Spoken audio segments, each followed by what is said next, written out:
Basa ka po, blanket. Masakit blanket. Meron dito nun. Yung mga unit.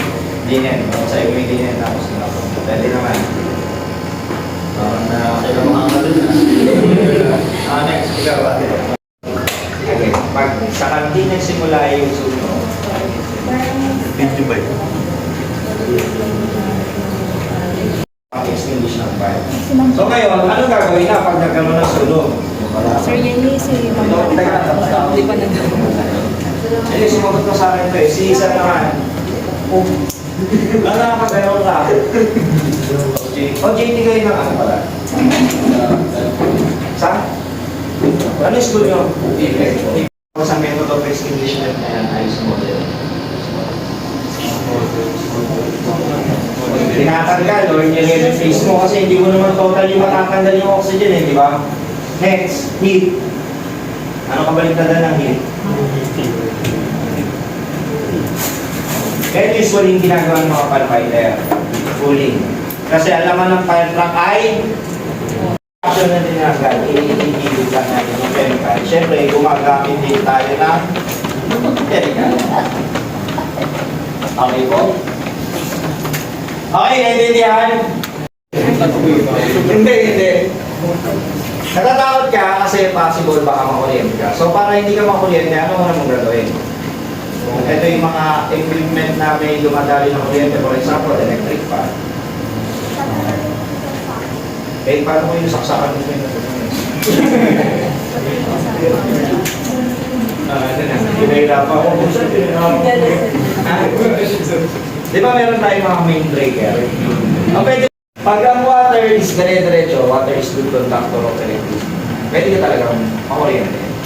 So ngayon, kung wala kang chance na patayin yung pinaka-main switch, lalo na lang tubig na lang ang meron ka, ito last lesson, pwede kang gumamit ng broken method. Ito yung ginagawa namin sa mga post-fire. On-off kami ng nasel.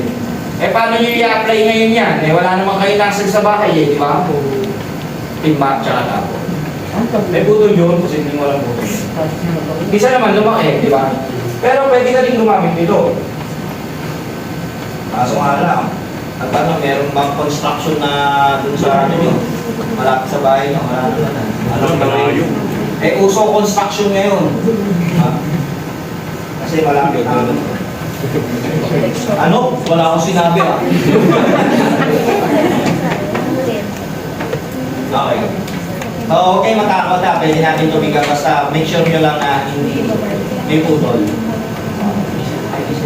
Pero last resort yan. Last resort. Next, letter K. Ano kaya yung K? Kerosene. Kerosene. Kerosene. Ito na yun, dito na yun, sa flammable B. Pasok yung kerosene dito sa flammable B. Sa letter.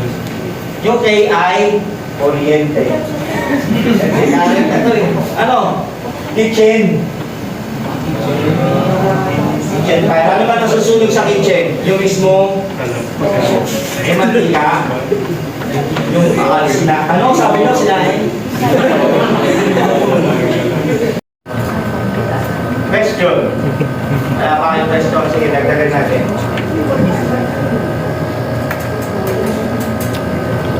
Paano ba yung nag-start yung fire? Una, magkakaroon yan ng ignition.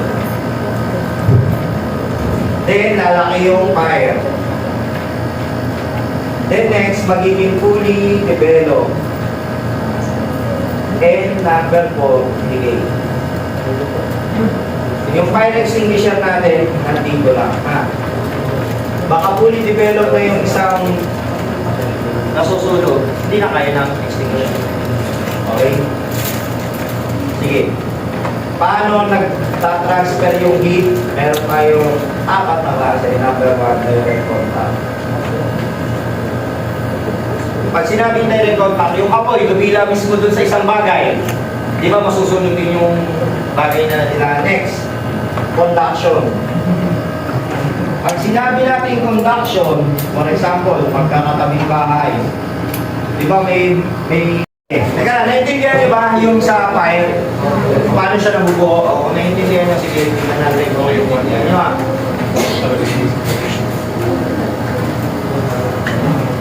Ano gusto nyo? Pili. Lighter. Ano magiging source ng fuel dito sa lighter? Ano susunugin?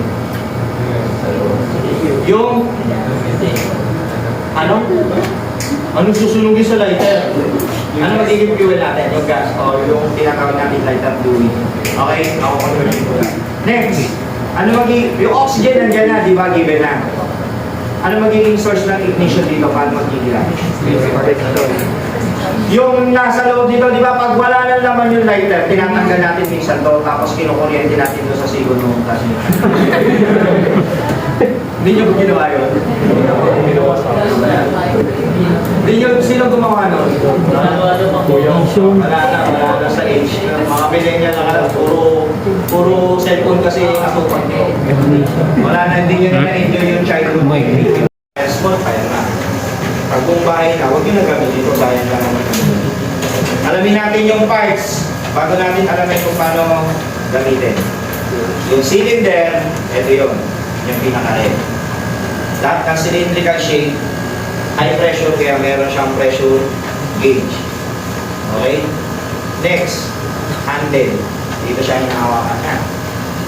Ito, lever. Lever ha, hindi lever. Liver, akay yun. Ito, pin. Pin. Tempered seal, hose, and nozzle.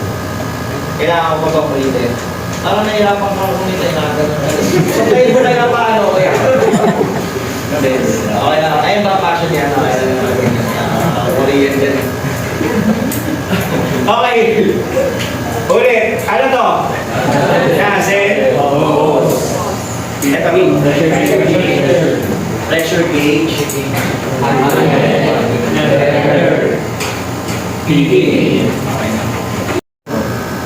diba? Tingnan mo, kailangan ma-release yun. Okay. Next, letter A. A. A. Saan? Sa fire. Natural. Alam naman saan. Hindi, pero saan sa fire specifically? Sa base of the fire. Okay? Sa nozzle ang hawak, hindi sa hose. Pag sa hose yan, gagaling-galing yan. Hindi yan, sa nozzle. Okay? Tututok natin sa base of the fire, aim natin. Then next, para umilag ka mo. Next, letter S, squeeze the lever. Or press. Ayan, nakalagay nga yun. Press. Handle. Handle. Handle ba ito? Mali nga, di ba? Lever siya. Ito yung